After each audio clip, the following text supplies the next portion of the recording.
श्री गोविंद प्रभू बाबा वेडीपिसी मूर्त होती असं इतिहासात आलेलं आहे. आणि दादांनी सांगितलं की तो लेप तसा होता, तो त्यांनी स्वीकारला. मग वेडीपिसी मूर्त होती, पण त्यांनी वेडेपिसेपणामध्ये कोण्याही जीवाचं वाईट केलं नाही, हे वैशिष्ट्य. उलट वेडेपिसेपणामध्ये जेही केलं त्यामध्ये जीवाचं भलं झालं.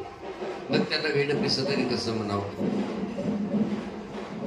कारण लोक म्हणायचे प्रत्येक वेळेला, त्या बाईनं एकदा पाण्यात जात असताना लेकरू श्री प्रभूजवळ दिलं आणि सांगितलं मी पाणी घेऊन येते, तोपर्यंत सांभाळ. श्री बाबांनी सांभाळलं आणि त्यांना जायचं होतं म्हणून त्यांनी काय केलं का पाखाली खाली त्याला ठेवून दिलं, निघून गेलं. तिकडून आल्यावर पाहते श्री बाबा नाही, कोण नाही. गावात विचारलं, म्हणजे येडी झालीस का तू? राहुल वेडे, राहुल पिसे, आडी झाली ती, आता कोणी फेकून देत असं म्हणल्यावर ती जास्त घाबरली. घाबरल्यानंतर परेशान झाली.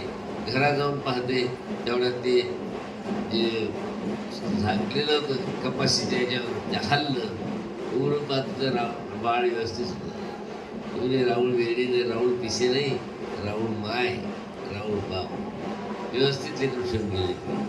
अशा त्यांच्या अनेक लीळा आहेत.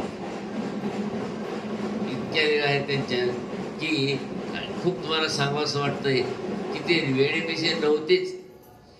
प्रत्येक वेडेपिसेपणामध्ये त्याने काय केलं, गवळणीचा तो कसं दही चाकून पाहायचं, त्याचा परिणाम काय व्हायचा, अशा अनेक लीळा आहेत.